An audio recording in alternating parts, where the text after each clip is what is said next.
this is my family. My wife is implied because she's holding the camera. Um, that's Ola behind us. The 404 error. Sorry. I don't know if you've ever gotten that error screen, but she's number 404. And Sterling and Scarlett are my kids. So we are in the business of turning grass into cheese. Thank you.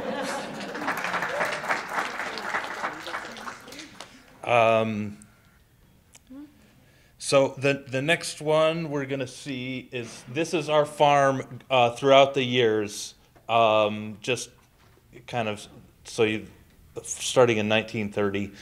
We moved there in 2012. This is about 30 miles north of here, between Cameron and Jewel. And about half of the farm south of that tree line is on a former lake. It was Lake Cairo. It was drained in the 1890s to make 1,500 more acres of cropland. And all of that, they built a really big drainage ditch, and that all drains into the Skunk River. So we're in the Ames Watershed. And this is just flicking through some pictures of our cows and our farm.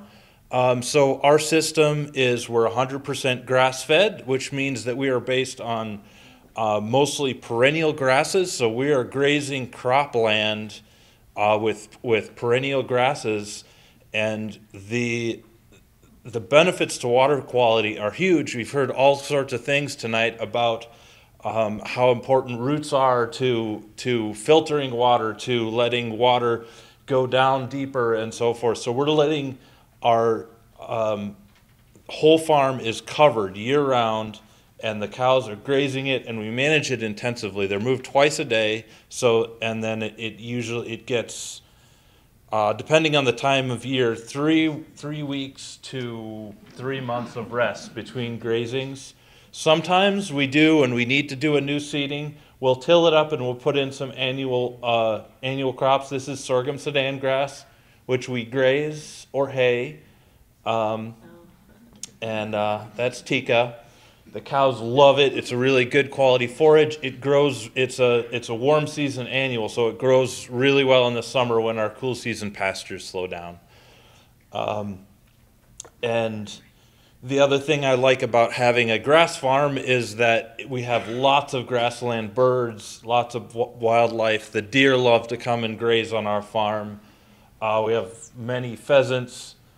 So we don't have a lot of native grasses at this point. Most of the native grasses are not as great for forage quality. They can be managed. They're a little bit harder to establish. Maybe with time we'll add some of those things. We're very limited on our resources. There's my wife. That's Renee. She's milking cows there. So we milk 20 cows, and all the milk gets processed into cheese on the farm. And so I do most of the farming. We have one part-time employee. There I am making fresh mozzarella. It's sped up a little bit. I'm not that. I don't take drugs before I do cheese making. Although it would be helpful, because I usually have to start at 4 a.m. and I can't start stretching till about 9 p.m. So for all the people who like to complain about why we only offer fresh mozzarella in the summer, that's why. So most of our cheeses are aged. So we do like an Iowa Alpine, where we're cooking the curd and then pressing it into a harder cheese. We brine salt it and then age it for 4 months before it's ready to eat, and that makes a harder, sharper cheese. That's the Iowa Alpine. Those are what the curds look like when they go in. So that cheese curd is a really sweet cheese curd. It's not anything like cheddar cheese curds, if you've ever had that. And it's not salted before it goes into the molds. But the thing is, I can't sell that, because by the time I would get that bagged up, get it down to the temperature I need to have it at by safety regulations. Those are my kids packaging cheese. It wouldn't taste the same. So you'd have to be there in the moment to taste it. So that's why I turn it into aged cheese that I can sell. Cheese making involves a lot of cleaning. I am sure there are ways I could save water, but I use a lot of water. It's all well water, and it goes back into the ground because we're on a septic system. This is another cheese that's what we call a skein. So I'm kind of how it was stretching there, and instead of breaking off little balls, I'm kind of rolling it all up into one big ball, and then that one also will age, and that's the cheese that we call Ingrid's Pride. Looks like that by the time it's aged. Yeah. So I know this is not all directly water quality related, but in order to use perennials on the landscape in a water quality friendly way, because we're not putting fertilizers on our fields, we're rarely ever tilling. The only fertilizer we buy is hay. So we buy the hay, feed it to the cows, and they spread it on the fields, or it gets mixed in with their bedding in the winter, and then we compost it and spread that out. So that would be the only way that we would bring in new, and that's a much more stable. So we're having not zero, but a lot less nutrient runoff into both the groundwater and surface waters. And the other thing is that we do get, because our farm is not as well drained as many other farms because we haven't invested in it, we get, when there are flood waters, our farm temporarily floods. So we're kind of doing you guys a favor. So we have to move the cows up onto the hill. This is my son on what used to be our biggest bur oak tree, because we have some remnant oak trees. We estimated it was at least 150 years old. It blew down in a windstorm. That cheese you saw that had the black line through the middle, that has biochar, which one of the teams talked about biochar, and it's used for soaking up nutrients.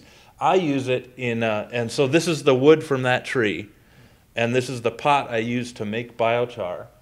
And then I grind it up with a mortar and pestle, mix it with salt, and I sprinkle it in the cheese. And that actually, it's hard to explain, but it kind of buffers the aging process, changes the cheese chemistry, makes it a more complex flavor. So it's just one example of how we are taking local stuff and making an artisan product that we can sell. So we're not just selling commodities. We're selling, taking grass and healthy soil and turning it into a food that we can sell directly to people and they can eat right away. We also have a byproduct that is whey, and we feed the whey to pigs. Now, we have some more conventional pigs now than these. A couple of years ago, we got a group. These are called Kuni pigs. It's a breed from New Zealand. Kuni in Maori means round and fat. You can see why. These pigs took very little grain. So you can see by the beard, they did get a little bit of grain soaked in that way, but they're mostly getting whey and grass. And they got so fat on that. And it was really, really small pork chops, but the most delicious pork chops I've ever had. And we still have lard in our freezer.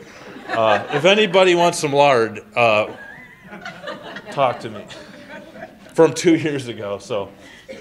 But if you want some new pork, this summer we will be selling halves of hogs from not the Kunis, but it will be whey-fed pork. These guys were lots of fun, so I just enjoy keeping livestock, and I only have one tractor. I mostly use it for moving hay. I walk, do most of my work on the farm on foot, and it's pretty much just me. So that's how we do things. We can just watch pigs eat till the video runs out.